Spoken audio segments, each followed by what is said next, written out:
A mixture of gullibility and cynicism had been an outstanding characteristic of mob mentality before it became an everyday phenomenon of masses. In an ever-changing, incomprehensible world, the masses had reached the point where they would, at the same time, believe everything and nothing, think that everything was possible and that nothing was true. The mixture in itself was remarkable enough, because it spelled the end of the illusion that gullibility was a weakness of unsuspecting primitive souls, and cynicism the vice of superior and refined minds. Mass propaganda discovered that its audience was ready at all times to believe the worst, no matter how absurd, and it did not particularly object to being deceived, because it held every statement to be a lie anyhow. The totalitarian mass leaders based their propaganda on the correct psychological assumption that, under such conditions, one could make people believe the most fantastic statements one day, and trust that if the next day they were given irrefutable proof of their falsehood, they would take refuge in cynicism. Instead of deserting the leaders who had lied to them, they would protest that they had known all along that the statement was a lie, and would admire the leaders for their superior tactical cleverness.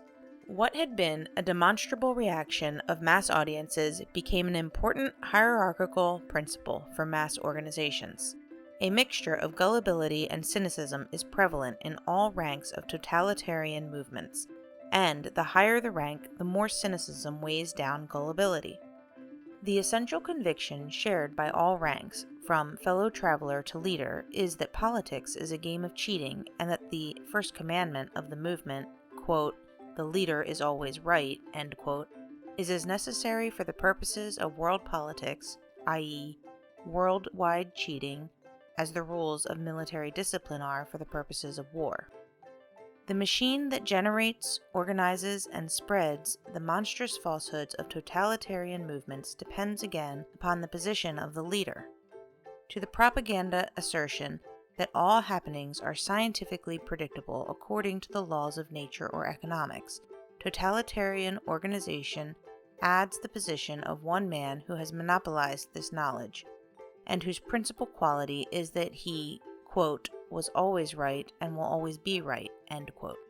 To a member of a totalitarian movement, this knowledge has nothing to do with the truth, and this being right, nothing to do with the objective truthfulness of the leader's statements, which cannot be disproved by facts, but only by future success or failure.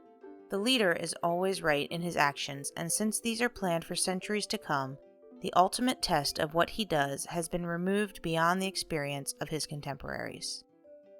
The only group supposed to believe loyally and textually in the leader's words are the sympathizers, whose confidence surrounds the movement with an atmosphere of honesty and simple-mindedness, and helps the leader to fulfill half his task, that is, to inspire confidence in the movement.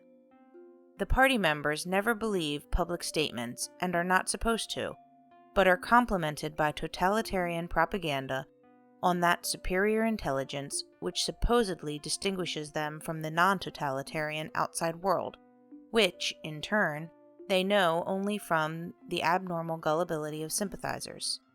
Only Nazi sympathizers believed Hitler when he swore his famous legality oath before the Supreme Court of the Weimar Republic. Members of the movement knew very well that he lied, and trusted him more than ever because he apparently was able to fool public opinion and the authorities.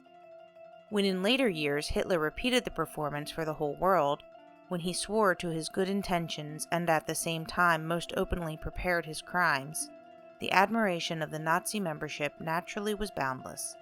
Similarly, only Bolshevik fellow travelers believed in the dissolution of the Comintern, and only the non-organized masses of the Russian people and the fellow travelers abroad were meant to take at face value Stalin's pro-democratic statements during the war. Bolshevik party members were explicitly warned not to be fooled by tactical maneuvers and were asked to admire their leader's shrewdness in betraying his allies.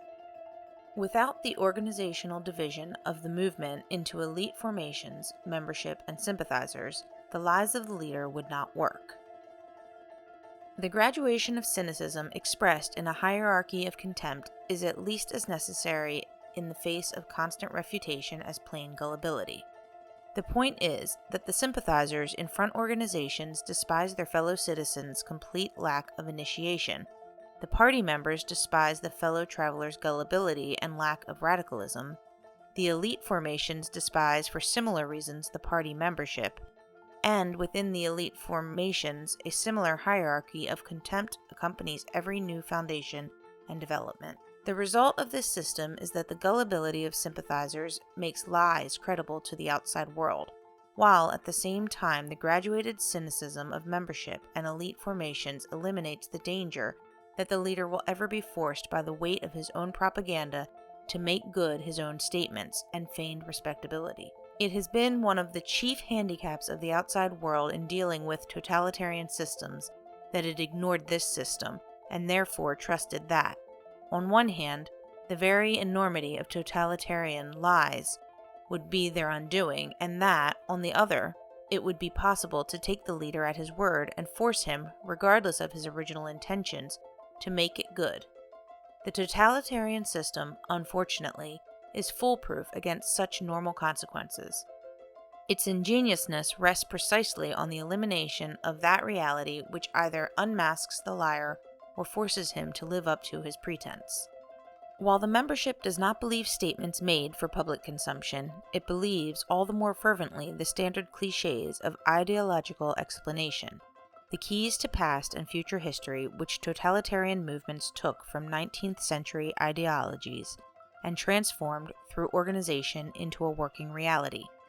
These ideological elements in which the masses had come to believe anyhow, albeit rather vaguely and abstractly, were turned into factual lies of an all-comprehensive nature.